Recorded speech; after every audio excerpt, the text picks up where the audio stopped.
Nós passaremos a discutir agora, então, o outro item da nossa agenda, que são as definições e a epidemiologia da síndrome metabólica.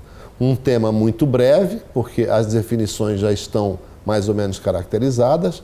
A última definição da NICEP-3 caracterizaria um paciente com síndrome metabólica quando ele tem a presença de 3 ou mais desses itens aqui: uma circunferência abdominal para homem igual ou maior do que 102 ou para mulher igual ou maior do que 88. Isso não mudou desde a primeira descrição da NICEP-3.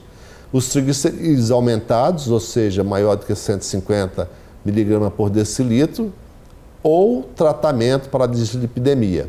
Ou seja, se o paciente não tem um triglicerídeo aumentado, mas tem um tratamento para o triglicerídeo, ele é um paciente com síndrome metabólica, ou seja, que preenche esse item. Um HDL colesterol menor do que 40 para homens ou menor do que 50 para mulheres.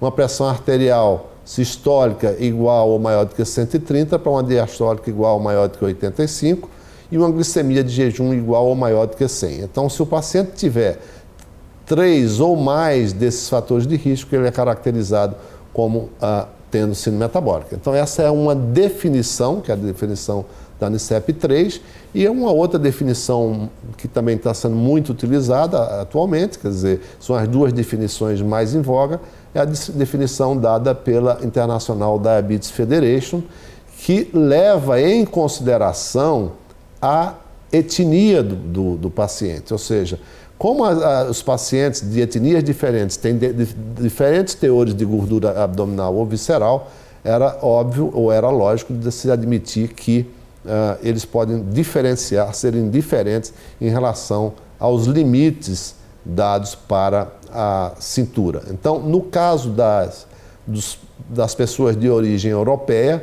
o limite seria 94 centímetros para homem e 80 para mulheres. Aqueles sul-asiáticos ou chineses eram 90 centímetros para homens, 80 para as mulheres. Sul-americanos ou africanos, 90 centímetros para homem, 80 para mulheres mais uma vez. Apenas os japoneses diferem, que eles têm um menor índice de cintura para caracterizá-lo como tendo excesso de cintura ou de gordura abdominal. Então, 85 para homem e vejo o inverso também, 90 para as mulheres.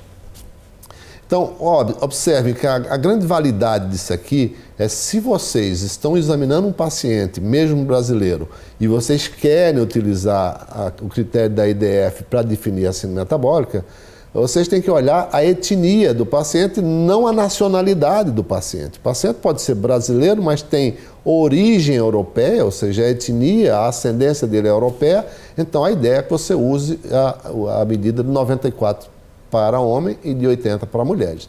Pelo contrário, ele é brasileiro, mas ele é de origem japonesa, por exemplo, você tem que utilizar esse critério aqui. E, claro, provavelmente a maioria dos brasileiros estão aqui nessa coisa porque nós somos uma mescla de etnias. O resto, ou o restante dos critérios para a síndrome metabólica são exatamente os mesmos já ditos e já descritos anteriormente, utilizados pela NICEP-3. A epidemiologia da síndrome metabólica é muito simples, nós não temos muitos dados no Brasil, existem alguns dados de algumas cidades em populações pequenas, mas os Estados Unidos têm dados que mostram que cerca de 1/3 da população adulta americana apresenta síndrome metabólica.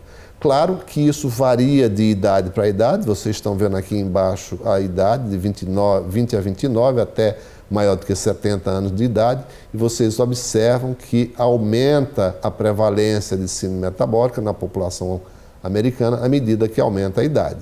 Claro, atingindo aqui cerca de 40% ou 45% naqueles entre 60 a 69 anos de idade com síndrome metabólica. Então, é uma doença absolutamente prevalente, enormemente comum na população adulta, principalmente na população adulta americana, que é uma população de grande excesso de peso, mas também há dados no Brasil sugerindo que a nossa população está alcançando a população americana em prevalência de obesidade e provavelmente também em prevalência de síndrome metabólica.